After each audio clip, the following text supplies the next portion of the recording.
Hello दोस्तों, book beats में आपका स्वागत है। यहाँ किताबें बोलती है और आप सुनते हैं। इस बुक में समय प्रबंधन को केवल उत्पादकता बढ़ाने तक सीमित ना रखकर एक गहरे अर्थ से जोड़ा गया है। लेखक के अनुसार असली उत्पादकता का मतलब है ऐसे काम करना जो आपके लिए सार्थक हो और उन लोगों के साथ समय बिताना जिन्हें आप वास्तव में चाहते हैं। अगर आप दिन भर ऐसे काम करते हैं जो आपको निरर्थक लगते हैं और आपके दिल में ये ख्वाहिश बनी रहती है कि काश आप कहीं और किसी और के साथ कुछ और कर रहे होते, तो आप सच में अपने समय के मालिक नहीं हैं। हर कार्य में आनंद ढूंढना जरूरी नहीं है, बल्कि उसमें कोई ना कोई उद्देश्य या गहराई होना जरूरी है। जैसे अपने परिवार के लिए आर्थिक सुरक्षा देना या समाज में योगदान देना। समय का स्वामी बनने का मतलब ये नहीं कि आप हर जिम्मेदारी से मुक्त होकर जो मन में आए वो करते रहें, बल्कि सच्ची आजादी और संतोष प्रतिबद्धता और उद्देश्य में छिपा होता है। लेखक ये भी याद दिलाते हैं कि अंत में इंसान अपनी जिंदगी को इस आधार पर नहीं आंकता कि उसने कितना पैसा कमाया या कितनी बड़ी संपत्ति अर्जित की, बल्कि ये देखता है कि उसने अपने जीवन को कितना सार्थक बनाया, कितना रिश्तों में प्रेम और समय दिया और कितनी आत्मा को पोषण देने वाली गतिविधियों में समय लगाया। इसलिए लेखक हमें खुद से ये प्रश्न पूछने के लिए प्रेरित करते हैं कि मैं आज, इस सप्ताह या इस वर्ष कौन से अर्थपूर्ण कार्य शुरू कर सकता हूं जिससे मेरे भविष्य का मैं मुझसे संतुष्ट हो सके। ये सवाल एक बार पूछकर छोड़ देने का नहीं, बल्कि जीवन भर साथ रखने और बार बार सोचने का है। समय प्रबंधन वास्तव में केवल समय को मैनेज करने की बात नहीं है, बल्कि यह इस बात पर निर्भर करता है कि आप अपने कार्यों को कितनी ऊर्जा और एकाग्रता के साथ करते हैं। हर घंटे की गुणवत्ता एक समान नहीं होती। उदाहरण के लिए, सुबह के घंटे आपकी ऊर्जा से भरपूर हो सकते हैं, जबकि शाम को आप थके हुए होते हैं। ऐसे में सुबह का 1 घंटा आपके लिए शाम के 3 घंटों के बराबर मूल्यवान हो सकता है। इसीलिए अगर आपने उस ऊर्जावान समय को व्यर्थ कर दिया, तो आपने अपनी उत्पादकता का एक बड़ा अवसर खो दिया। सिर्फ समय को बिताना ही काफी नहीं होता, बल्कि उस समय में की जाने वाली गतिविधियों की गुणवत्ता और उनका आपके जीवन के लक्ष्यों से कितना संबंध है, ये ज्यादा मायने रखता है। जब आप एक काम कर रहे हों लेकिन बार बार फोन या मेल चेक करते हों, तो वास्तव में उस घंटे का उपयोग पूरा नहीं हो रहा होता। इसीलिए ध्यान केंद्रित कर कार्य करना अत्यंत जरूरी है। इसके अलावा जब आप उन्हीं कार्यों में अपना समय लगाते हैं जो आपके बड़े लक्ष्यों से जुड़े होते हैं, तो आपकी उत्पादकता अपने आप बढ़ जाती है। और अगर आप उन कामों को करने में आनंद महसूस करते हैं, तो ऊर्जा स्वतः ही बढ़ती है और आप अधिक लंबे समय तक काम करने में सक्षम होते हैं। आपकी ऊर्जा सीमित है और आपको इसे बचाकर, सही दिशा में लगाकर और प्रमुख कार्यों में निवेश करके इसका अधिकतम उपयोग करना चाहिए। ऊर्जा चक्र के माध्यम से उसे सही दिशा में ले जाना, उसका आवंटन करना, निवेश करना, पुनः भरना और फिर प्रक्रिया को दोहराना शामिल है। जब आप सही कार्यों को सही ऊर्जा और फोकस के साथ करते हैं, तभी आप वास्तव में अपने समय के मालिक बन पाते हैं। लेखक 5 स्तरों के माध्यम से उत्पादकता को समझाने की कोशिश करता है, जो किसी भी व्यक्ति की समय प्रबंधन क्षमता को प्रभावी बनाने के लिए आवश्यक हैं। इन्हें एक मजबूत प्रणाली के निर्माण के लिए आधारभूत ईंटों के रूप में देखा जा सकता है। इनमें से पहला स्तर सबसे जरूरी और प्राथमिक है और इसी पर यह पूरी पुस्तक केंद्रित है। पहला स्तर है विकर्षण, डिस्ट्रैक्शंस को नष्ट करना और फोकस बढ़ाना। इसका मतलब है कि आप अपने मुख्य कार्यों पर बिना किसी रुकावट के ध्यान दें, चाहे आपके पास पूरे दिन का समय हो या सिर्फ 45 मिनट का। जितना भी ध्यान केंद्रित करने का समय मिल सके वह आपके लिए उपयोगी है। दूसरा स्तर ऊर्जा का स्तर बढ़ाना। जब आप शारीरिक और मानसिक रूप से ऊर्जावान होते हैं, तो आप ज्यादा कार्यक्षमता और ध्यान से काम कर सकते हैं। ऊर्जा बढ़ाने के लिए अच्छे खान-पान, पर्याप्त नींद और नियमित व्यायाम को जरूरी बताया गया है। तीसरा स्तर अपने दीर्घकालिक लक्ष्यों और विजन को स्पष्ट करना। अगर आप सिर्फ व्यस्त रहते हैं लेकिन वे कार्य आपके जीवन के लक्ष्यों की दिशा में नहीं हैं, तो वह व्यर्थ है। इसलिए जरूरी है कि आप ये स्पष्ट करें कि आप क्या बनना चाहते हैं और उसी के अनुसार अपने कार्यों को चुनें। चौथा स्तर अपने दिन की बेहतर योजना बनाना। एक अच्छा प्लान आपके विकर्षणों को कम कर सकता है और आपको ज्यादा समय तक फोकस करने में मदद करता है। पांचवा स्तर एक सामाजिक जीवन बनाए रखना और सार्थक रिश्ते बनाना। लेखक खुद के अनुभव से बताते हैं कि जब उन्होंने अपने माता पिता के साथ रहते हुए 7 किताबें लिखी तो उनके सामाजिक जुड़ाव ने उन्हें ऊर्जा और प्रेरणा दी, जबकि जब वे अकेले रहने लगे तो उनकी उत्पादकता घट गई। इससे यह सिद्ध होता है कि अच्छे रिश्ते और सामाजिक जीवन हमारे मानसिक संतुलन और उत्पादकता के लिए बहुत जरूरी हैं। अंत में लेखक यह स्पष्ट करते हैं कि अधिकतर लोग पहले स्तर पर ही अटके रहते हैं, लगातार बाहरी या आंतरिक विकर्षणों से घिरे हुए। इसलिए इस पुस्तक में प्राथमिकता इसी स्तर को सुधारने की दी गई है। इसका यह मतलब नहीं है कि बाकी स्तरों को पूरी तरह नजरअंदाज किया जाए, बल्कि ये कि जब तक आपका फोकस मजबूत नहीं होता तब तक बाकी चीजें उतना असर नहीं दिखाएंगी। इसलिए सबसे पहले ध्यान देना है फोकस सुधारने पर और फिर धीरे धीरे बाकी स्तरों को भी संतुलित करना है ताकि आपकी उत्पादकता सर्वोच्च हो सके। सबसे अच्छा प्रोडक्टिविटी सिस्टम वही होता है जिसे आप लंबे समय तक बनाए रख सकें। अगर आपका सिस्टम स्थायी नहीं है तो वो कभी सफल नहीं हो सकता, चाहे वो कितना भी आकर्षक या तकनीकी क्यों ना हो। सबसे पहले लेखक सलाह देते हैं कि प्रोडक्टिविटी टूल्स के पीछे भागना बंद करें। ज्यादातर लोग नए नए ऐप्स या टूल्स की तलाश में रहते हैं, लेकिन ये अक्सर असली काम से ध्यान भटकाने का एक और तरीका बन जाते हैं। जब तक आप पहले से बहुत उत्पादक नहीं हैं, तब तक ये टूल्स आपकी ज्यादा मदद नहीं करते। लेखक का मानना है कि साधारण तरीकों ही अधिक प्रभावी हो सकते हैं, जैसे कि कागज और पेन का उपयोग। दूसरी बात, लेखक यह कहते हैं कि प्रोडक्टिविटी को किसी जटिल सिस्टम की तरह ना सोचें, बल्कि इसे एक स्तरीय विकास प्रक्रिया की तरह समझें।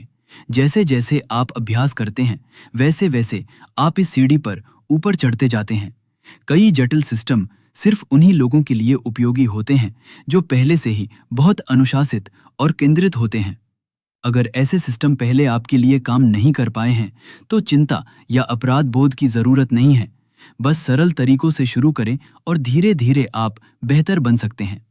लेखक यह भी बताते हैं कि एक बेहद असरदार शुरुआत यह हो सकती है कि आप एक ही काम पर लंबे समय तक पूरी तरह फोकस करना सीखें और सभी तरह के विकर्षणों को हटाएं। यही एक बुनियादी ईंट है जिस पर आप आगे चलकर एक मजबूत प्रोडक्टिविटी सिस्टम खड़ा कर सकते हैं। लेखक ने प्रोक्रास्टिनेशन यानी टाल-मटोल की आदत को विस्तार से समझाया है। यह सिर्फ एक आदत नहीं, बल्कि एक मानसिक प्रक्रिया है जिसे समझे बिना हम इसे पूरी तरह नहीं बदल सकते। लेखक बताते हैं कि लोग अक्सर इसलिए टालते हैं क्योंकि वे आलसी नहीं होते, बल्कि उनके भीतर कुछ गहराई से काम कर रही समस्याएं होती हैं। इनमें प्रमुख कारण हैं स्पष्टता की कमी, जागरूकता की कमी, फोकस की कमी, डर, आपात स्थिति का अभाव, प्रभावी दिनचर्या की कमी, अनावश्यक बाधाएं और मानसिक बोझ। एक, स्पष्टता की कमी। अगर आपको यह नहीं पता कि कोई काम क्यों जरूरी है, क्या करना है या कैसे करना है, तो आप उसे टालते हैं। इस स्थिति में आपको यह समझना जरूरी है कि उस काम का उद्देश्य क्या है, उसका परिणाम क्या होगा और आप उसे कैसे पूरा कर सकते हैं। जितनी ज्यादा स्पष्टता होगी, टालने की संभावना उतनी ही कम होगी। 2, जागरूकता की कमी। कई बार हम यह समझ ही नहीं पाते कि हमारी प्रेरणा कैसे काम करती है। हम गलत सोचते हैं कि पहले प्रेरणा आएगी फिर हम काम करेंगे, जबकि सच्चाई यह है कि काम करने से प्रेरणा आती है, न कि प्रेरणा से काम। इसलिए बिना मन के भी काम शुरू करना जरूरी है। 3, फोकस की कमी। आज की दुनिया में ध्यान भटकना बहुत आसान है। बार बार फोन चेक करना, सोशल मीडिया देखना या छोटी छोटी बातों में उलझना फोकस को तोड़ देता है। जरूरत है बाहरी और मानसिक विकर्षणों को हटाने की, ताकि हम कठिन कामों पर ध्यान केंद्रित कर सकें। 4, डर। कई बार हम काम इसीलिए टालते हैं क्योंकि हमें लगता है कि हम अच्छा नहीं कर पाएंगे या हम उस योग्य नहीं हैं। यह सोच हमें रोकती है। लेखक सुझाव देते हैं कि हमें पर्याप्त अच्छा होना छोड़कर सीखने वाले की सोच अपनानी चाहिए। डर लगे तो भी काम करना ही आगे बढ़ने का तरीका है। 5, आपात स्थिति या डेडलाइन की कमी। जब कोई तय समय सीमा नहीं होती तो हम टालने की आदत में पड़ जाते हैं। लेखक कहते हैं कि अपने कार्यों के लिए स्वयं एक डेडलाइन तय करें, उन्हें छोटे टुकड़ों में बांटें और नियमित रूप से प्रगति को मापें। 6, प्रभावी दिनचर्या का ना होना। रूटीन जिंदगी में स्थिरता लाती है। अगर आपकी कोई नियमित दिनचर्या नहीं है तो आप काम शुरू करने में ही पीछे रह जाएंगे। रूटीन बहुत साधारण भी हो सकती है, जैसे काम से पहले मेज साफ करना, गहरी सांस लेना या एक पसंदीदा गीत सुनना। 7. अनावश्यक बाधाएं, फ्रिक्शन। आपका वातावरण भी आपकी आदतों को प्रभावित करता है। अगर काम शुरू करने में बहुत ज्यादा झंझट है तो आप उसे टालेंगे। लेखक कहते हैं कि गलत आदतों को मुश्किल और सही आदतों को आसान बनाइए, जैसे फोन दूर रखिए, इंटरनेट बंद कीजिए या जरूरी फाइलें पहले से तैयार रखें। 8. मानसिक बोझ। अगर आपके दिमाग में बहुत सारे अधूरे काम भरे हैं तो आप एकदम थका हुआ महसूस करेंगे। इस स्थिति से निपटने के लिए सारे पेंडिंग कार्य एक कागज पर लिख लीजिए और उन्हें धीरे धीरे पूरा करना शुरू कीजिए। इससे मानसिक बोझ हल्का होगा और ऊर्जा वापस। टालमटोल एक स्वभाव नहीं, बल्कि एक सुलझाई जा सकने वाली समस्या है। इसे समझकर, कारणों की पहचान करके और छोटे छोटे एक्शंस लेकर आप इसे मात दे सकते हैं। हर दिन की शुरुआत करें, चाहे प्रेरणा हो या ना हो, क्योंकि आज ही आपके जीवन का सबसे महत्वपूर्ण दिन है। भविष्य बेहतर तभी होगा जब आप आज अच्छा करेंगे। अपने आप से पूछिए, मैं किन कारणों से टाल रहा हूं और आज मैं एक छोटा कदम क्या उठा सकता हूं जिससे उस टाले हुए काम की शुरुआत हो सके। यही पहला कदम आपकी जीत की शुरुआत होगी। वास्तव में समय जैसी कोई चीज नहीं है, हमेशा केवल वर्तमान ही होता है। हम भूत या भविष्य में केवल अपने मन के माध्यम से यात्रा कर सकते हैं, लेकिन हम उन्हें अनुभव केवल वर्तमान में ही करते हैं। यही कारण है कि हमें भूत, भविष्य और वर्तमान को समझदारी से प्रयोग करना सीखना चाहिए, क्योंकि इनका गलत उपयोग न सिर्फ हमारी उत्पादकता को प्रभावित करता है, बल्कि मानसिक पीड़ा भी उत्पन्न करता है। भूतकाल केवल स्मृतियों का संग्रह है जिसे हम वर्तमान में याद करते हैं, लेकिन समस्या तब आती है जब हम अपने अतीत को अपने वर्तमान और भविष्य पर हावी होने देते हैं। अफसोस, शर्म, अपराध बोध या पुरानी गलतियों के कारण। लेकिन अतीत कोई सजा नहीं है, बल्कि एक सीख है। हमें चाहिए कि हम अपने अतीत से प्रेरणादायक अनुभवों और सफलताओं को याद करें, साहसी पलों को संजोएं, नकारात्मक घटनाओं से सकारात्मक अर्थ निकालें और खुद के प्रति दयालु बने। बीते हुए समय को जाने देने की कला सीखना ही आत्म मुक्ति का रास्ता है। भविष्य का सही उपयोग कल्पना की शक्ति से होता है। हमें अपने लक्ष्यों की कल्पना करनी चाहिए, एक योजना बनानी चाहिए और उस योजना को पूरा करने के लिए आवश्यक कदमों पर ध्यान केंद्रित करना चाहिए। लेकिन ज्यादातर लोग इस कल्पना का दुरुपयोग चिंता, डर और अनिश्चितता में करते हैं। चिंता करना, बुरे परिणामों की कल्पना करना या किसी घटना को जरूरत से ज्यादा बड़ा बना देना, ये सब हमारे वर्तमान को बर्बाद कर देते हैं। इसके बजाय हमें यह अभ्यास करना चाहिए कि हम अपने भविष्य को सकारात्मक रूप में देखें, समस्याओं की कल्पना कर उनके समाधान सोचें और अपने लक्ष्यों की स्पष्ट तस्वीर बनाकर आज के काम में उत्साह लाएं। अब बात आती है वर्तमान की, जो कि वास्तविकता का एकमात्र स्वरूप है। जो कुछ भी हम सोचते हैं, करते हैं या महसूस करते हैं, वह सब यहीं और अभी होता है। लेकिन जब हम भूत में उलझे रहते हैं या भविष्य की चिंता में खो जाते हैं, तो हम इस क्षण की शक्ति को गंवा देते हैं। यही कारण है कि प्रत्येक दिन को एक माइक्रो लाइफ यानी छोटे जीवन की तरह जीने की जरूरत है। यदि हर दिन अर्थहीन हो जाए तो पूरी जिंदगी भी वैसी ही बन जाएगी। वर्तमान का उपयोग करने के कुछ तरीकों में शामिल है आभार प्रकट करना, दिन की योजना बनाना, अपने कर्तव्यों को पूरी निष्ठा से निभाना और समय को धीमा महसूस करना, यानी मन को शांत करना। सुबह जागते ही दिन के लिए कृतज्ञ होना आपको उस दिन के प्रति सजग बनाता है। जब आप योजना बनाकर कार्य करते हैं तो आपके कार्य अधिक उद्देश्यपूर्ण और परिणामकारी होते हैं। और जब आप ध्यान, सांस की एक्सरसाइज या जागरूकता के अभ्यास करते हैं तो आप खुद को वर्तमान में ज्यादा उपस्थित पाते हैं। इससे आपकी एकाग्रता बढ़ती है और आप कम प्रयास में अधिक हासिल करते हैं। अधिकतर लोग अपने समय को केवल खर्च करते हैं, लेकिन उसका बुद्धिमानी से निवेश नहीं करते। समय की सबसे अनोखी बात यह है कि हम इसे केवल वर्तमान में ही जी सकते हैं। ना हम भविष्य के समय को पहले से उपयोग कर सकते हैं, ना ही बीते समय को वापस ला सकते हैं। लेकिन यही इसकी एक बड़ी सीमा भी है। जो ऊर्जा और समय आज उपलब्ध है, यदि वो बेकार चला गया तो वो हमेशा के लिए चला गया। समय को खर्च करना और निवेश करना दो अलग अलग बातें हैं। जब आप समय को खर्च करते हैं तो आप उसे उन गतिविधियों में लगाते हैं जो आपको कोई दीर्घकालिक लाभ नहीं देती, जैसे घंटों टीवी देखना, सोशल मीडिया पर भटकना या वीडियो गेम्स खेलना। इन गतिविधियों में ऊर्जा केवल नष्ट होती है और वापस नहीं आती। इनसे ना तो कोई कौशल बनता है, ना कोई यादगार अनुभव, ना ही कोई आत्म संतुष्टि मिलती है। इसके विपरीत, जब आप अपने समय का निवेश करते हैं तो आप अपनी ऊर्जा को किसी उपयोगी चीज में बदलते हैं, जैसे कि नई चीजें सीखना, ज्ञान अर्जित करना, अपनी रचनात्मकता के जरिए कुछ बनाना, सेहत सुधारना या दूसरों की मदद करना। इस तरह से इस्तेमाल किया गया समय आपके भविष्य को बेहतर बनाता है। लेखक ये नहीं कहते कि आपको कभी टीवी नहीं देखनी चाहिए या सोशल मीडिया से दूर रहना चाहिए, बल्कि ये समझने की जरूरत है कि अधिकतर लोग जितना सोचते हैं उन्हें उतना आराम वास्तव में चाहिए नहीं होता। कई बार कुछ नया सीखना, किताब पढ़ना या दोस्तों के साथ बातचीत करना भी मानसिक रूप से तरोताजा कर सकता है। लेखक उदाहरण देते हैं कि कैसे दिमाग शारीरिक अंगों की तरह जल्दी नहीं थकता, उसे केवल बदलाव की जरूरत होती है, विश्राम की नहीं। लेखक लॉ ऑफ डिमिनिशिंग रिटर्न्स का भी जिक्र करते हैं, यानी कोई भी चीज अगर हद से ज्यादा की जाए तो उसका आनंद और प्रभाव घटने लगता है। उदाहरण के लिए, एक ही टीवी सीरीज को 4 घंटे तक देखना शायद पहले 1 घंटे जितना आनंद नहीं देगा। इसलिए समझदारी इसी में है कि आप उस सीमा को पहचानें जहां आनंद और उपयोगिता कम होने लगती है।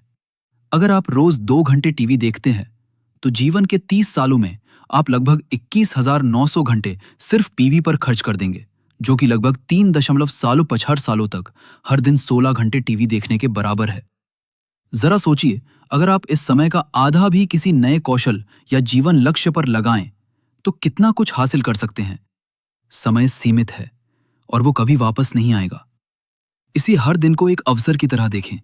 अपने सपनों और लक्ष्यों को गंभीरता से लें। अपनी दिनचर्या का विश्लेषण करें। ये समझें कि आप समय खर्च कर रहे हैं या निवेश। समझ करने के रहता है। लेखक ये समझाते हैं कि लॉन्ग टर्म थिंकिंग सफलता की एक सबसे महत्वपूर्ण कुंजी है। रिसर्च बताती हैं कि जो लोग नियमित रूप से ये सोचते हैं कि वे अगले साल, 5 साल या 10 साल बाद कहाँ होना चाहते हैं, वे आज बेहतर फैसले लेते हैं।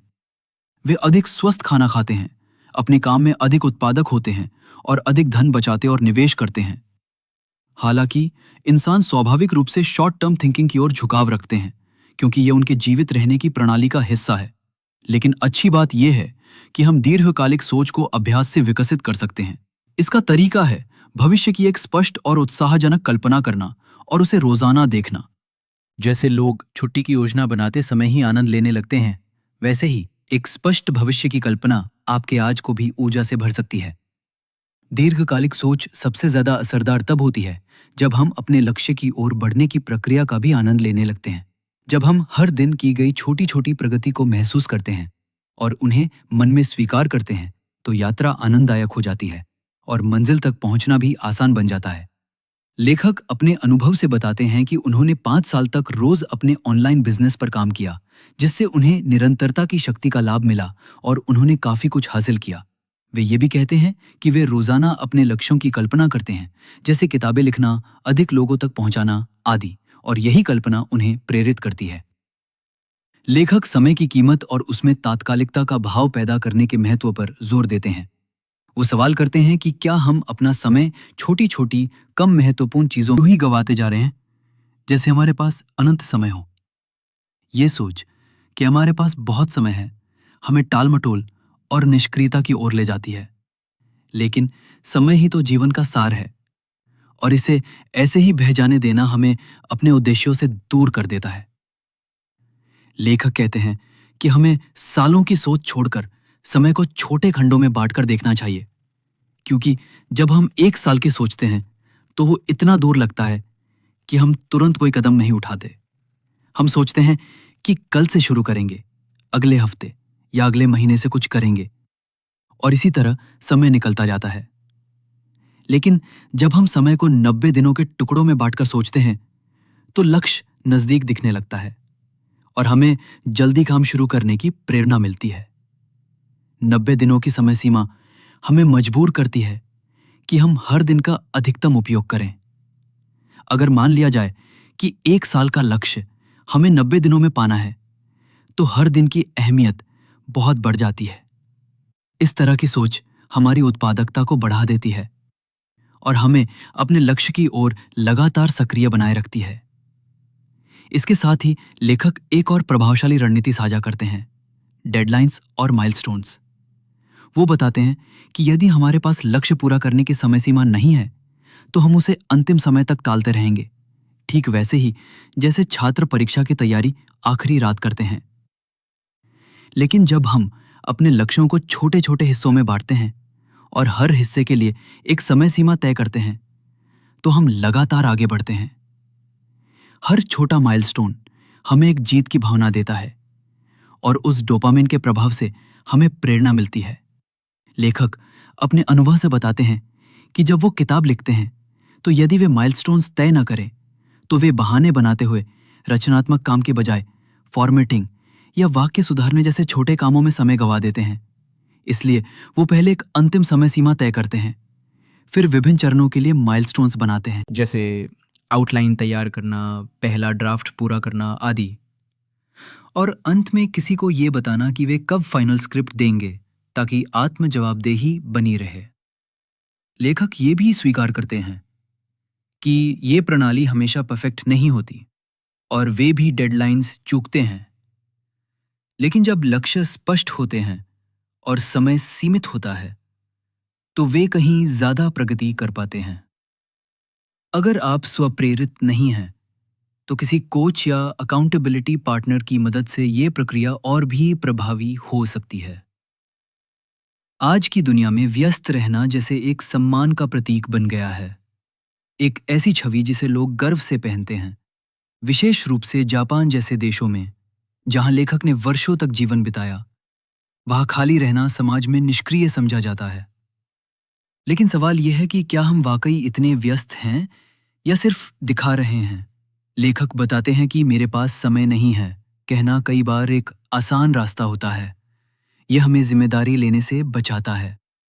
अगर हम ये मान लें कि हमारे पास समय ही नहीं है, तो हमें अपनी आदतों को बदलने, रात को समय पर सोने या हानिकारक आदतों की जगह उत्पादक आदतें अपनाने की जरूरत ही नहीं पड़ती।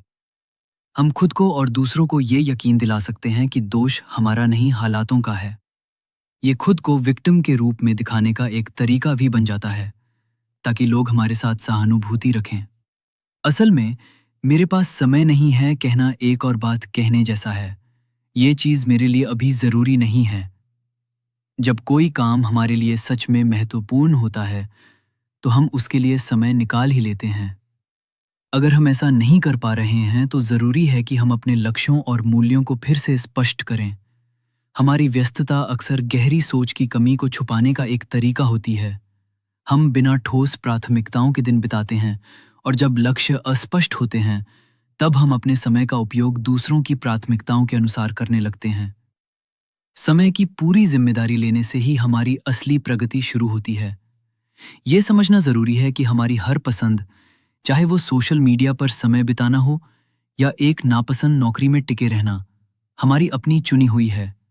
कोई बंदूक की नोक पर हमें मजबूर नहीं कर रहा, इसलिए समय की जिम्मेदारी भी हमारी है। इस सोच को बदलने के लिए लेखक सुझाव देते हैं, मेरे पास समय नहीं है जैसे वाक्यों को हटाकर मैं अभी इसके लिए समय नहीं निकाल रहा हूं, या अभी मेरी प्राथमिकताएं कुछ और हैं जैसे वाक्यों का प्रयोग करें। ये वाक्य हमें ज्यादा ईमानदार और जिम्मेदार बनाते हैं। साथ ही ये सोचने के लिए प्रेरित करते हैं कि किसी चीज के लिए हम कैसे समय निकाल सकते हैं। लेखक बताते हैं कि असली प्रोडक्टिविटी तब आती है जब हम अपने लॉन्ग टर्म विजन को स्पष्ट रूप से समझते हैं। जब तक हमें ये स्पष्ट नहीं होता कि हम जीवन में किस दिशा में जाना चाहते हैं, तब तक हमारी मेहनत हमें उस मंजिल पर नहीं पहुंचा पाती जिसकी हमें सच में चाह होती है। लेखक कहते हैं कि अगर हम हर दिन वही करते रहें जो हम आज कर रहे हैं, तो क्या हम अगले 5 या 10 वर्षों में वहां पहुंच पाएंगे जहां हम पहुंचना चाहते हैं? यदि उत्तर नहीं है, तो हमें अपनी दिशा और रणनीति बदलनी होगी। लेखक एक प्रभावशाली और प्रेरक विजन की विशेषताओं को समझाते हैं। एक प्रभावी विजन वही होता है जो हमें उत्साहित करे, हमारे भीतर जुनून जगाए और जिसे हम साफ साफ अपने मन में देख सकें कि उस लक्ष्य को पाने के बाद हमारी जिंदगी कैसी होगी, हम कैसा महसूस करेंगे और हम क्या कर रहे होंगे। महत्वपूर्ण बात यह भी है कि यह विजन हमारे वैल्यूज से मेल खाता हो। लेखक कहते हैं कि हमारे मूल्य महज बातचीत की चीज नहीं है, बल्कि वे हमारी रोजमर्रा की जिंदगी में दिखने चाहिए। उदाहरण के लिए, अगर कोई सेफ्टी को सर्वोपरि मानता है तो उसके लिए सुरक्षा का मतलब कोई स्थायी नौकरी भी हो सकता है, या वो कौशल सीखना जिससे किसी भी समय नई नौकरी मिल सके। यानी एक ही मूल्य अलग अलग लोगों के लिए अलग मायने रखता है। इसलिए हमें अपने मूल्यों की भी स्पष्ट परिभाषा तय करनी होगी। सही विजन रातों रात नहीं बनता, इसमें समय, विचार और खुद को जानने की प्रक्रिया लगती है। लेकिन एक बार जब हमारा विजन स्पष्ट हो जाता है, तब हम अपने समय का उपयोग कहीं अधिक प्रभावी ढंग से करने लगते हैं, और वही हमें सच्ची उत्पादकता की ओर ले जाता है। लेखक ये समझाते हैं कि हम अपने समय का सर्वोत्तम उपयोग कैसे कर सकते हैं, और वो कैसे तय करें कि कौन सी गतिविधियां वास्तव में हमारे समय के योग्य हैं। लेखक 7 क्राइटेरिया साझा करते हैं जिनकी मदद से हम ये मूल्यांकन कर सकते हैं कि कोई गतिविधि हमारे लिए उपयोगी है या नहीं। ये हैं: सार्थकता, आनंद, चुनौती, यादगारता, आत्ममूल्य में वृद्धि, प्रभावशीलता और स्वास्थ्य लाभ। लेखक अपनी एक व्यक्तिगत कहानी से शुरुआत करते हैं। वो हर रात कई घंटे नेटफ्लिक्स देखने में बर्बाद कर रहे थे। जब उन्होंने इस आदत का मूल्यांकन उपरोक्त 7 मानदंडों से किया, तो उन्हें एहसास हुआ कि ये गतिविधि उनके लिए न तो सार्थक थी, न चुनौतीपूर्ण, न यादगार और न ही स्वास्थ्यवर्धक। इसके विपरीत यह उन्हें थका और निराश कर रही थी। तब उन्होंने यह तय किया कि अगर किसी नकारात्मक आदत को छोड़ना है, तो उसे किसी सकारात्मक, आनंददायक और लक्ष्यपूर्ण गतिविधि से बदलना होगा। उन्होंने अपनी शामें ज्यादा उत्पादक बनाने के लिए जापानी और एस्टोनियाई भाषा सीखना शुरू किया, एक ऑनलाइन कोर्स ज्वाइन किया और नेटफ्लिक्स समेत सभी डिजिटल ध्यानभंग करने वाले स्रोतों को हटा दिया। लेखक का कहना है कि आदतें तभी बदलती हैं जब हम उन्हें किसी नई, दिलचस्प और मूल्यवान गतिविधि से बदलते हैं, न कि सिर्फ छोड़ने की कोशिश करके। आप अपने दिन की सारी गतिविधियों की सूची बनाएं। लेखक एक प्रभावशाली और प्रेरक विजन की विशेषताओं को समझाते हैं। एक प्रभावी विजन वही होता है जो हमें उत्साहित करे, हमारे भीतर जुनून जगाए और जिसे हम साफ साफ अपने मन में देख सकें कि उस लक्ष्य को पाने के बाद हमारी जिंदगी कैसी होगी, हम कैसा महसूस करेंगे और हम क्या कर रहे होंगे। महत्वपूर्ण बात यह भी है कि यह विजन हमारे वैल्यूज से मेल खाता हो। लेखक कहते हैं कि हमारे मूल्य महज बातचीत की चीज नहीं है, बल्कि वे हमारी रोजमर्रा की जिंदगी में दिखने चाहिए। उदाहरण के लिए, अगर कोई सेफ्टी को सर्वोपरि मानता है तो उसके लिए सुरक्षा का मतलब कोई स्थायी नौकरी भी हो सकता है, या वो कौशल सीखना जिससे किसी भी समय नई नौकरी मिल सके। यानी एक ही मूल्य अलग अलग लोगों के लिए अलग मायने रखता है। इसलिए हमें अपने मूल्यों की भी स्पष्ट परिभाषा तय करनी होगी। सही विजन रातों रात नहीं बनता, इसमें समय, विचार और खुद को जानने की प्रक्रिया लगती है। लेकिन एक बार जब हमारा विजन स्पष्ट हो जाता है, तब हम अपने समय का उपयोग कहीं अधिक प्रभावी ढंग से करने लगते हैं, और वही हमें सच्ची उत्पादकता की ओर ले जाता है। लेखक ये समझाते हैं कि हम अपने समय का सर्वोत्तम उपयोग कैसे कर सकते हैं, और वो कैसे तय करें कि कौन सी गतिविधियां वास्तव में हमारे समय के योग्य हैं, और इन 7 मानदंडों के अनुसार उनका मूल्यांकन करें। फिर किसी एक अनुत्पादक गतिविधि को चुनें और उसे किसी नई, सार्थक गतिविधि से बदल दें। इस प्रकार जब आप हर दिन की हर गतिविधि को सोच समझकर चुनते हैं और उन्हें अपने लक्ष्यों, मूल्यों और आत्मविकास से जोड़ते हैं, तभी आप समय का वास्तविक मूल्य प्राप्त करते हैं और एक उद्देश्यपूर्ण जीवन की ओर बढ़ते हैं। लेखक समझाते हैं कि अगर आप स्मार्ट तरीके से सोचने और मदद मांगने की आदत बना लें, तो आप समय और मेहनत दोनों बचा सकते हैं और अपने लक्ष्य कहीं ज्यादा तेजी से हासिल कर सकते हैं। लेखक मास्टरी माइंडसेट यानी महारत वाली सोच को विकसित करने के 7 प्रमुख पिलर्स के बारे में विस्तार से बताते हैं। ये सोच हमें किसी भी क्षेत्र में गहराई और निरंतरता से काम करके उच्च स्तर की सफलता दिला सकती है। एक, मास्टरिंग रिपीटेशन। कोई भी महान इंसान बिना बार बार अभ्यास किए महान नहीं बना, चाहे वो माइकल फेल्प्स हो या कोई मार्शल आर्ट मास्टर। बार बार एक ही चीज को करने से वो हमारे अवचेतन मन में समा जाती है और हमारी दूसरी प्रकृति बन जाती है। ज्ञान को अभ्यास में बदले बिना कोई परिणाम नहीं मिलता। 2. मूल बातों में गहराई।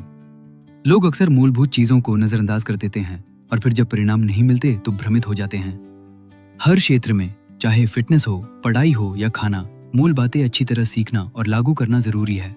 बड़ी सफलता पाने के लिए छोटी बारीकियों पर ध्यान देना जरूरी है।